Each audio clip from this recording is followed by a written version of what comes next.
Alright, what I'm doing here, I'm getting water ready to blanch the beans. Beans have to be blanched first. And it looks like it's about boiling, doesn't it? Once it's boiling, we'll go ahead and put our beans in here, 3 to 5 minutes. And then we'll process them from there.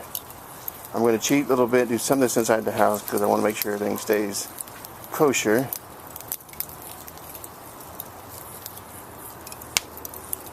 And once it starts to boil, we'll put the beans on here. And then from there, we'll put the beans into the jars. The jars in the house, in the can, are already starting to heat up a little bit on the stove. Because it's going to be a long process here. And I don't want to be out here all night, so I'm cheating a little bit.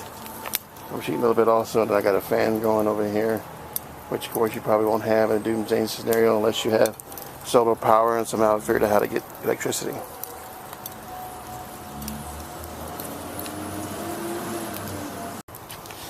Okay, this fire is really cooking.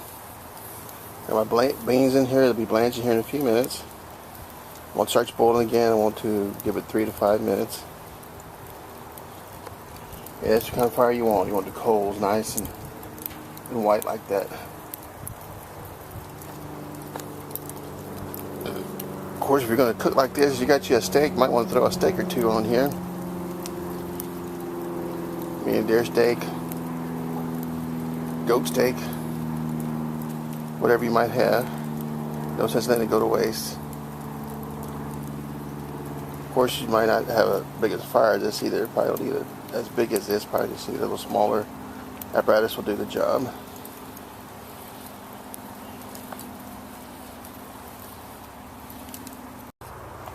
Once your beans are finished blanching, you want to put them in cold water. Of course, we don't have ice cold water. We just have regular cold water, so it'll have to do. If you have the resource for water, you might want to dump this a couple of times, refill it with cold water, cool the beans off, but it depends how much water you have. Now on the beans here, I have also put some salt in the water to help them, taste better along the line.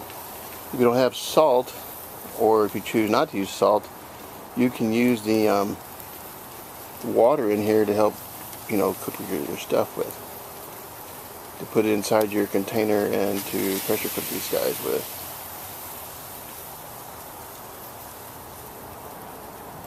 As you see, I might have a little too much water in there, maybe over boiling, cooling down the fire a little bit, which you can do because I got too much fire here.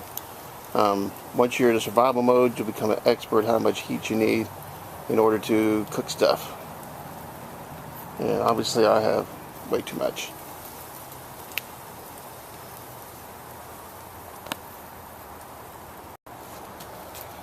Alright, when they start turning a light green color like about what they are right now, then they are finished with blanching.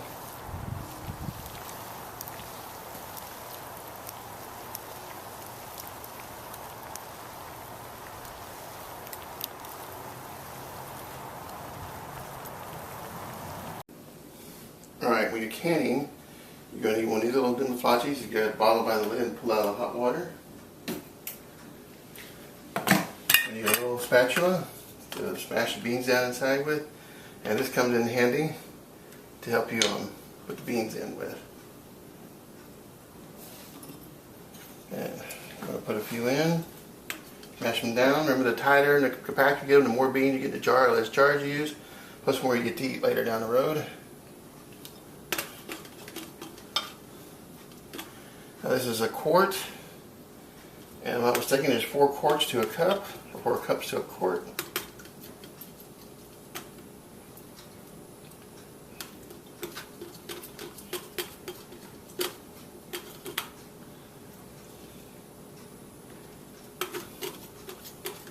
And we had to cheat and buy some of our beans at HEB. Sorry, got them at Walmart, because my plants didn't probably get done the way I thought they would because of the sunshine, because of all the rain that we've had. That's why we say you should have extra just in case you can't can 1 year for some reason. Beans can will last for years.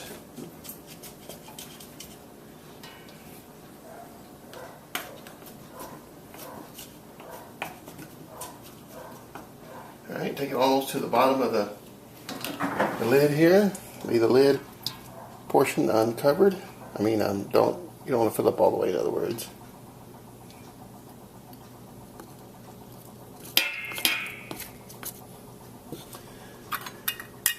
Put your lid on.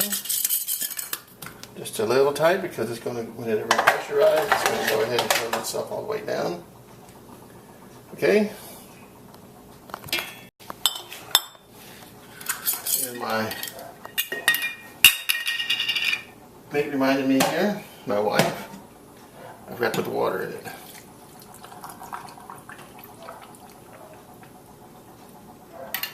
Okay, there we go.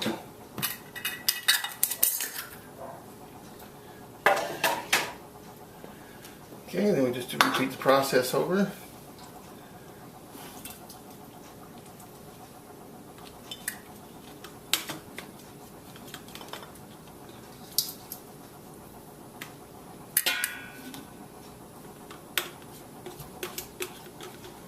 As this cooks, what the pressure is going to do is going to force water down inside the container here, and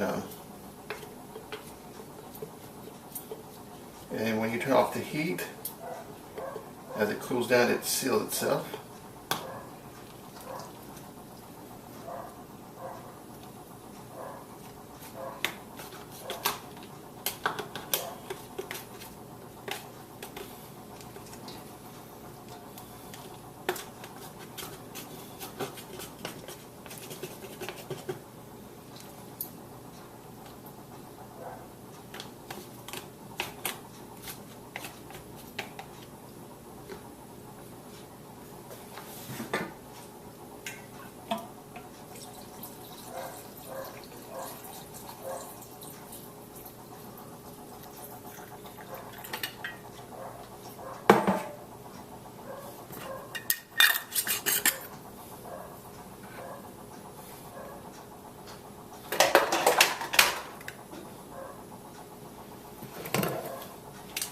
Got our dog Ethel upstairs playing guard duty.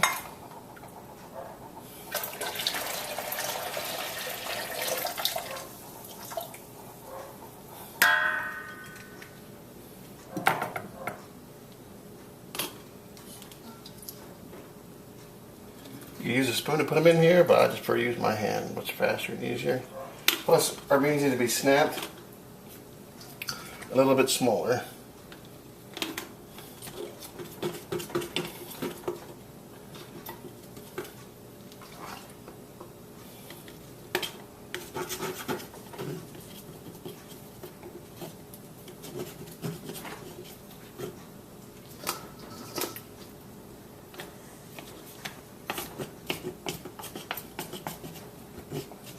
And go ahead and get it rough and clean. You're not going to hurt the bean any.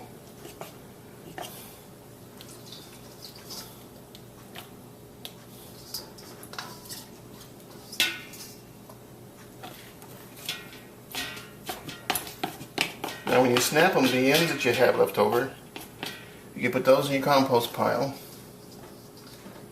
Without fertilizer, you're going to need a lot of compost.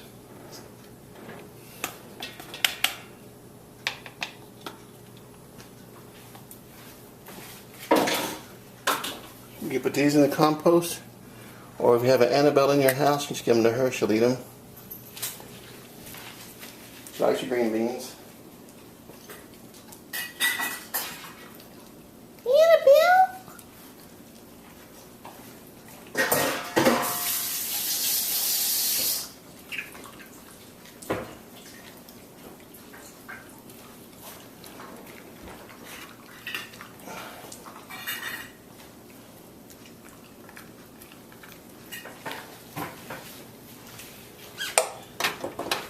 Alright, and then you need to fill this up with water. Hot water if you have it, warm water will work.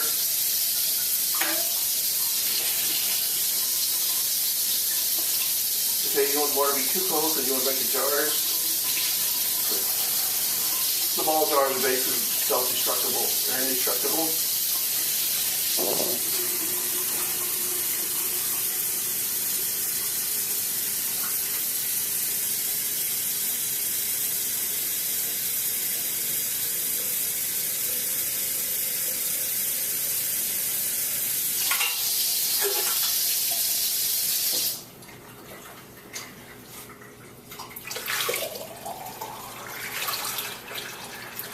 we have one empty one over here. You want to keep it in there so the jars will stay in their upright position.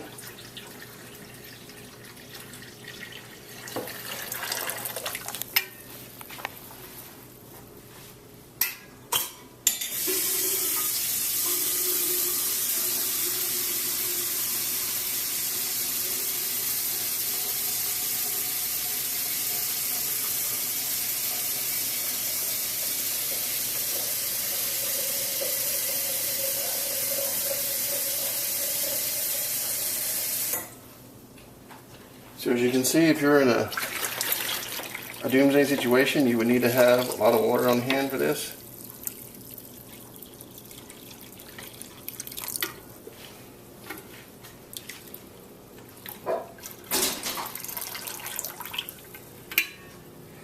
Okay. Alright, we put it out here. We want this, once on this type of pressure cooker, the jiggle starts jingling. You want to go for 25 minutes. Alright, now I may not be able to complete this out here because I forgot about the handles. I don't think they're heat resistant. Yeah, I'm going to have to move it inside to finish it up. I forgot all about the little black handles. Well, we tried. Anyway, I think you get the gist of what you'd have to do in a doomsday scenario. Try to get your food going and get it saved. It's going to require a lot of water, a lot of time, but the old timers used to do it. I'm sure you can do it as well.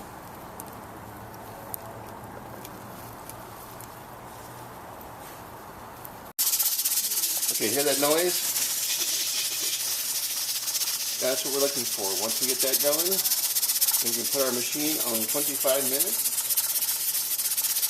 And 25 minutes we will shut it off and let it drain on its own, and then we should be good to go. Now the newer ones, they have more direct controls you can do and various things. This is an old timer.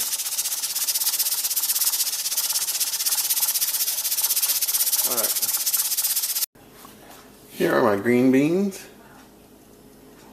Once the little thing stops jiggling, like they call it, and steam is let off, you can open the lid.